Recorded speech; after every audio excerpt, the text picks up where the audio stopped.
Et quand vous aviez donc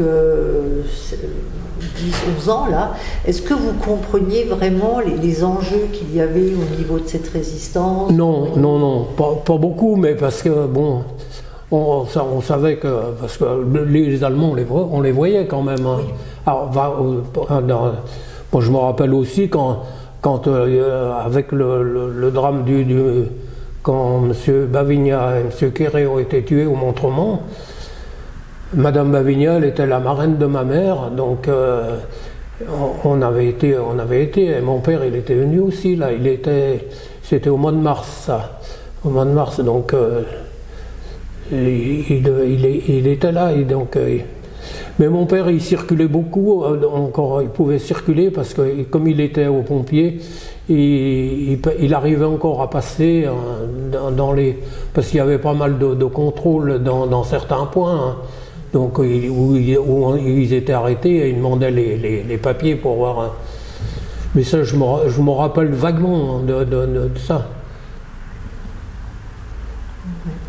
Et donc quel regard aviez-vous sur ces maquisards ou ces maquis comme moi je me rappelle d'un maquisard d'un gars, c'était un Alsacien qui était arrivé à Thônes là, et que mon père il l'avait monté au maquis du Glapigny, mais c'était un traître. Et je me rappelle, j'ai pas retrouvé la photo, mais il y avait une photo où il avait été pris, donc il a dû être enterré je ne sais où, mais il l'avait éliminé. Ouais.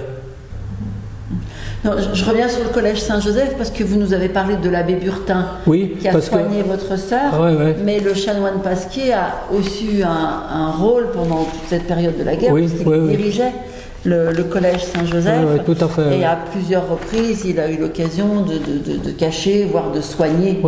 Donc, mais je sais même pas je crois qu'il est monté aussi à Glières pour parlementer du temps des GMR. Ou si c'est l'abbé Greffier, c'est peut-être l'abbé Greffier, je crois que c'est l'abbé Greffier. L'abbé Greffier, peut-être, c'est dans le bouquin dans les bouquins des Amis du Val de Thônes. Mais d'ailleurs, quand il y a eu la milice à Thônes, là, au début, c'était en août 44 aussi, au début, là, où les frères Larue, un des frères Larue a été tué et l'autre blessé. Et moi, on habitait à Thônes, mon père il était resté parce il devait venir se faire recenser ici à la mairie de Thônes, mais tous ceux qui se sont fait recenser, qui étaient sur des listes, ils sont partis en déportation, hein, Jean Serre, tout ça. Et mon père, moi, je me rappelle toujours, il était resté à la maison, toujours resté là, et on regardait par là. Et on l'avait vu passer, il avait traversé, on voyait bien, vers la ferme, là. Et il a été soigné au collège Saint-Joseph, le fils Larue, qui ensuite, après, est parti en déportation, qui n'est jamais revenu. Un frère tué et un frère mort en déportation. Oui. Et c'est en montant dans le camion que le prêtre, donc le curé plébin de Thônes, a dit aux Allemands « Faites votre boulot, laissez-moi faire le mien ». Et il est donc monté, accompagné, entre guillemets, les déportés.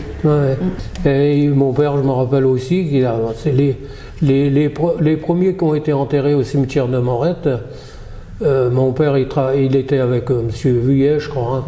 Et les premiers, c'est Jeanne Quétan, ceux qui ont été fusillés à la Belle Inconnue, là. Donc c'est les premiers qui ont été enterrés là-bas. Mon père les a enterrés. C'était au mois de mars. C'était mars 44. Mars 44, ça va.